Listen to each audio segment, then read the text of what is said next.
Welcome back. I'm so happy to have you with me today to discuss yet another case. If you're new, then welcome. Be sure to subscribe. So today's case is another one that is still very much developing. This happened very recently at the start of 2023, and we're going to be talking about a person who is missing but believed to have been murdered, Hannah Wells. I will warn you, this case is horrific. The details are very disturbing, so please proceed with caution. Hannah Wells. Hannah Lubas was born on April 13, 1983 in Belgrade, Serbia, to her mother, Melanie, and her father, whose name has not been released. To the best of my knowledge, she only has one sibling, a sister named Zandra. Hannah's early life was spent in Belgrade, where she attended school all the way through college. Then she went to the University of Belgrade and earned her bachelor's degree in French and literature. If there's one thing that you need to know about Hannah, beyond just being a wonderful human and an amazing mother, she was a very hard-working, driven person.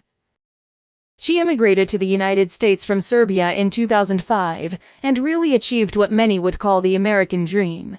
Hannah was a dual citizen between the US and Serbia, but her adult life was pretty much consumed by her work in America. She began her career in hospitality in 2005, working as a housekeeping attendant at the Inn in Little Washington. Within a year, she moved on to become a server there. I believe it was at this job that Hannah met and married her first husband, Mike Nips. In 2007, she and Mike moved to New York City, where she worked as a program logistics coordinator. 1 year later, she got a job working as a reservation manager at the Wheatley Hotel in Lenox, Massachusetts. It was in Lenox that Hannah met her future second husband, Ryan Wells. She was still married when she met Ryan, but she did say that it was love at first sight with him, even though the two of them didn't begin dating until a couple of years later, in 2014. In the years between the time that they met and when they started dating, Hannah kept working on pursuing her career, and she even got a master's certificate in the essentials of hospitality management from Cornell University. After divorcing her first husband in 2014, she became the front office director for a hotel in Boston, all while falling deeply in love with Ryan Wells. Marriage life. Ryan and Hannah ended up getting married on December 21, 2015 at the Emmanuel Episcopal Church in Boston, and began what she had hoped to be a lifetime of love and happiness. After they got married, Hannah never shied away from achieving her goals and wanted to build the best life possible for her family. She did make her life pretty public on social media, where she often posted about what she was doing and what was on the horizon. From 2017 to 2022, Hannah continued her work in the hospitality industry and held the title director at a variety of different hotels, primarily in the Boston area. But then, in February of 2022, she took a job as a regional manager at a real estate firm called Tishman Speyer, and she began splitting her time between Boston and Washington, D.C., which, as you can imagine, was a lot of work. But it was exciting, and she loved her job. It was hard for Hannah to be away from her husband and her kids, especially the kids. Hannah was an amazing mother and very involved with her children as much as she could be as a working mom. But at the same time, she loved being able to provide for her family. Now, you might be wondering, if Hannah was working full-time and splitting her time between two states, what was her husband doing? Ryan Wells. Well, Ryan wasn't doing much because he was on house arrest. He was on house arrest after he pleaded guilty to federal fraud charges back in 2018. Specifically, Ryan pled guilty to 1 count each of wire fraud, interstate transport of stolen property for a scheme to defraud, possession of converted goods, and unlawful monetary transactions. First of all, Ryan could not be more different than his wife, Hannah. The two of them seemed like complete opposites to me. I'm not sure what things they had in common, but it definitely wasn't the way that people described them. Ryan introduced Seth to several art dealers who, in 2007, helped Seth purchase several very expensive and famous pieces of art. Seth kept in contact with one of these art dealers in particular, who reached out to him in 2012 asking if he was interested in purchasing 2 Andy Warhol shadow paintings, and it turns out he was interested. Ryan, who was also a big fan of Warhol, learned about this transaction and was actually with Seth when he got the paintings. It's unclear exactly how much time had passed, but after Seth had gotten these paintings, Ryan reached back out to him with a business proposal of sorts. He told him that he could sell the 2 Warhol paintings, in addition to a few other paintings that he owned, and could make Seth a lot of money. Now, Seth says that he wasn't very interested in selling the paintings at first, but Ryan was pretty damn convincing, so he agreed, and he was under the impression that Ryan would make him lots of money doing this. When Ryan came to collect the 2 shadow paintings, he also took 2 prints by the artist Keith Haring, a Warhol $ print, and a porcelain statue from the Tang Dynasty. From what I can tell, it sounds like Seth was under the impression that Ryan already had some buyers in mind, at least for some of the art, so he figured things would happen very quickly. But after weeks and then months went by, and he never heard from Ryan, Seth tried reaching out to see what the status was on selling the art. He tried texting, calling, and emailing Ryan, but he was never able to get a hold of him, and keep in mind, Seth is his friend. Seth ended up being so fed up with not being able to reach Ryan and could tell he was ghosting him, so he ended up reaching out to another mutual friend of theirs to see if maybe he could check in with Ryan and get a hold of him. So this friend was able to get in touch with Ryan, and Ryan just told him that he hadn't been able to find any buyers for the art, so he was planning on returning it. Now, since Seth wasn't even wanting to sell the art in the first place and just kind of agreed to let Ryan do it because he was going to make him tons of money, this was fine and dandy for him, and he and Ryan were supposed to be finding a time that they can meet up so he could give him the art. Back. But Ryan started to flake on every plan they made, and because of this, Seth and that other mutual friend had to get another mutual friend involved, this time someone who knew where Ryan lived so they could just go pick up the art themselves. And when they went over to get the art, Ryan handed over everything except the 2 Warhol shadow paintings.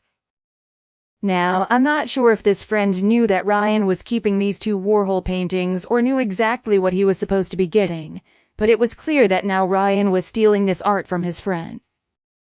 Obviously, this is horrible. These paintings are worth a lot, but if you ask me, stealing is some of the least horrible things that Ryan Wells has done.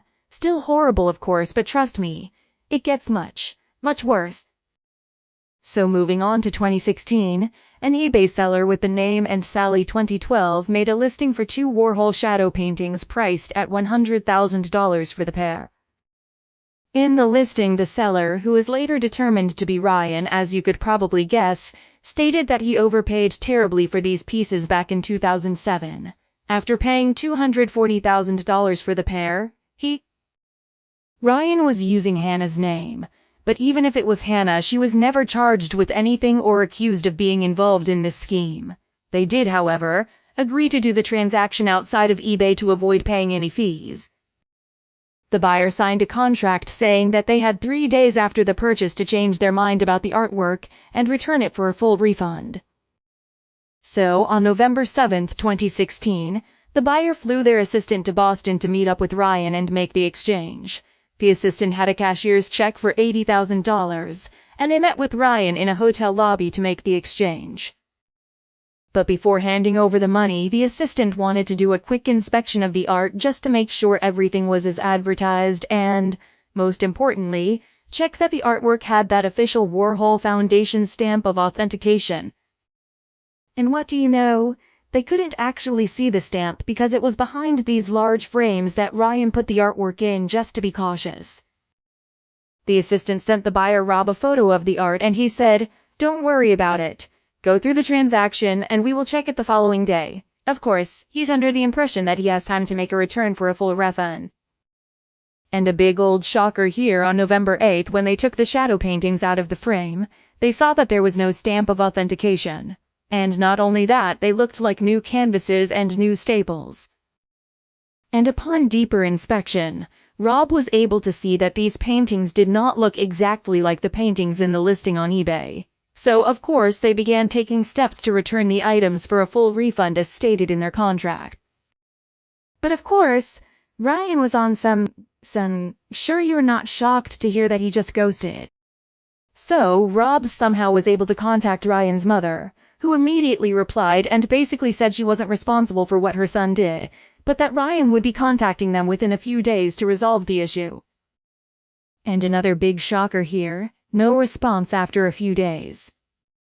So, Rob ends up getting in touch with Hannah via her work number and asks her to get involved. Finally, on November 16, 2016, Ryan emails Rob back, basically making a bunch of excuses as to why he couldn't reach him sooner. He ultimately said he'd happily return the money as soon as the paintings themselves were brought back, which sounded really positive at first.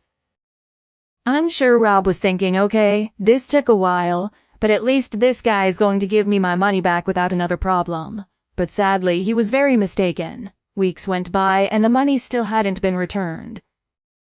And Ryan said he'd be sending the money back in smaller installments, and every time he said there was an installment on the way, it just never came. And of course, every time Ryan had an excuse. And in the end, only 30,000 of the 80,000 total was actually returned. So that's when Rob got the FBI involved. Clearly at that point, he knew there was some scheme going on here. FBI is involved. With the help of the FBI, Ryan was caught and charged for his crimes. So even though all of this went down years ago, Ryan had still not received a sentence. From 2018 to 2023, Ryan was on house arrest, and of course he was required to wear an ankle bracelet at all times. But the device that he wore wasn't like the ones that you might think. He wasn't completely confined to his home, and the device didn't have a GPS monitoring system. Ryan was basically allowed to have exceptions to his home confinement as long as he got them approved in advance. So for example, if he wanted to leave and go to the grocery store, he could do that as long as it was approved. This device used radio frequencies to alert the police when he did leave his home, but it wouldn't say where he went. Now, I couldn't really figure out why it was taking so long for this fraud case to move forward. Maybe the pandemic slowed things down, I'm not really sure. But because of it, Ryan was still living at his Cohasset home as recently as January 1st, 2023. A little side note here, Hannah did contact the judge and asked for leniency in his case. But again, I'm not sure why things were moving so slowly. Ryan had a very strained relationship with his parents, especially his father. In 2019, he entered a legal dispute because he was accused of destroying his father's will to gain access to his assets. Ryan's father, Dr. Theodore Wells, was a neurosurgeon at Brigham and Women's Hospital before he retired and made a good life for himself. And even though he was Ryan's biological father, like I said, the two of them had a very rocky relationship and they had zero contact with each other whatsoever. So when Theodore died, Ryan, of course, being the thief he was, swooped in and started trying to sell off his father's items.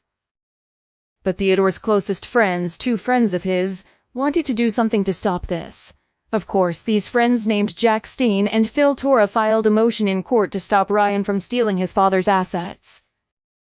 And they alleged that Ryan actually destroyed the will in order to gain access to these assets, even though he knew his father had left him nothing. And what's interesting is that the only reason people knew that Theodore even had a will is because Phil had taken a picture of it before Ryan destroyed it. In the will, Theodore writes, "I hereby bequeath to Ryan B. Wells my best wishes, but nothing else from my estate.